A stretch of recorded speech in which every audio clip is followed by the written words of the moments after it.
So I want to approach the mystery of the resurrection today from three different perspectives. The first one is, what do you know? The second one is, go to Galilee. And the third one is verse 8. So first, what do you know? You know, I have a friend, and when she knows something, she says, I know what I know what I know. And I used to think she was a little overly emphatic. But actually, if you think about it, there's a variety of ways to know something, right? First, there's head knowledge. Intellectually, we can know something. There's heart knowledge. We can feel what we believe. And then there's that place in our gut where we know with the fiber of our being. So I'll give you an example. Think about when you celebrate your child's birthday. You know the date intellectually. You put it on a calendar. You know that this is the day when this person came into the world. Okay, that's intellectual knowledge. But when you celebrate their birthday, you feel it in your heart because you know this is a special day. You feel it.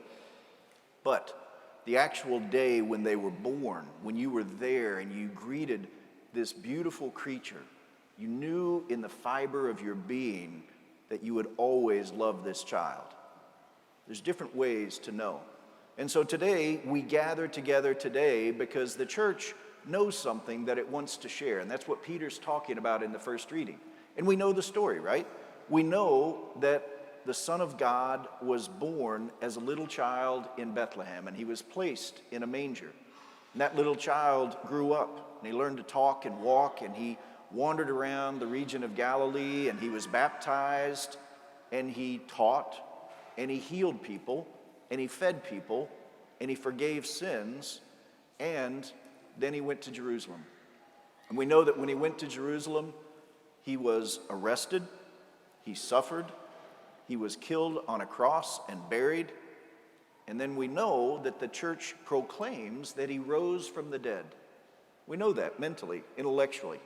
And maybe that's what got you here. Or maybe it's the emotional. It's Easter Sunday. It's a great day to gather together. And so you know that you wanted to be with other people who celebrate this same day. You know in your heart that you want to experience that joy, that feeling of Easter.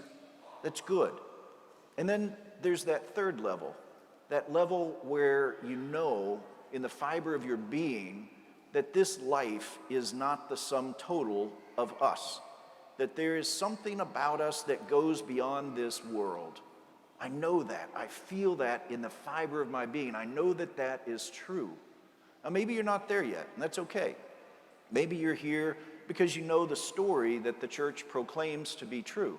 Or maybe you're here because you feel the desire to celebrate part of that story. Or maybe you know in your being that this story is our story. It's about us. It's about our hope. It's about what we believe to be true and know that we want to experience. That's why Galilee is so important, because wherever you are in your knowing, Galilee is that place where the apostles first met the Lord. It's that place where they at first met the person, the man, Jesus.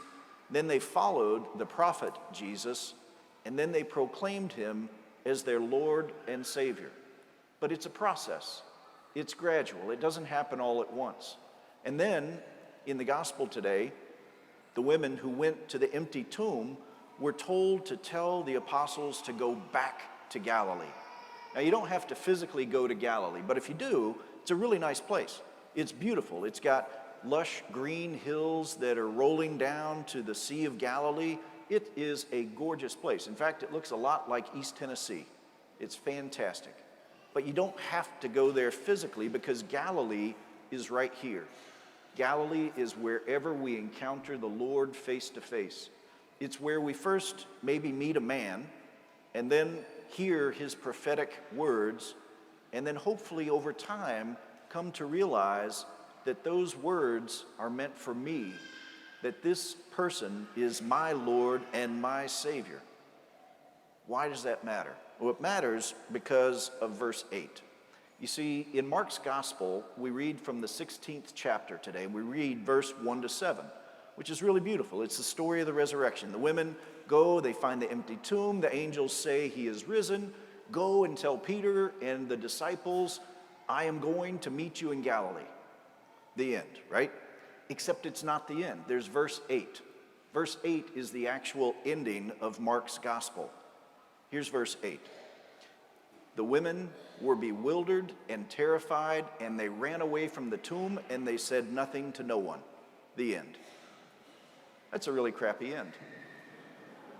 That doesn't work, does it? They said nothing to no one. The apostles ran away. The disciples are gone. Everybody's gone. The women are the only witnesses to the resurrection, and they're terrified and bewildered, and they say nothing to no one. The end. So what do we do with that?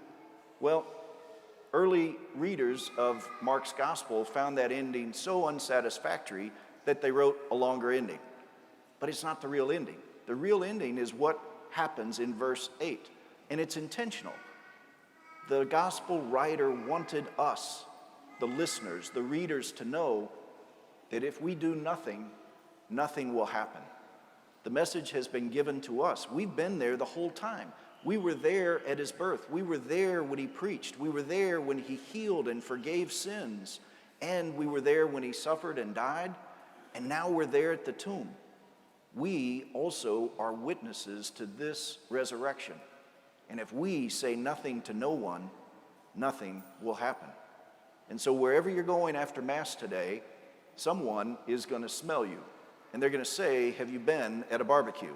And you're going to say, no, I was at Mass. I'm Catholic. We use a lot of incense. That's the beginning of evangelization. That's how you start to tell the story. They say, well, why do you use incense? Well, it symbolizes the rising of our prayers. And then if they want to know more, share more.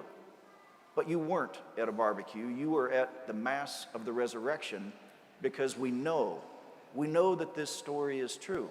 We know that it is our story. We know that in meeting the person of Jesus Christ, we are empowered to not only meet him in Galilee, but to share with the world the good news that indeed he is risen from the dead.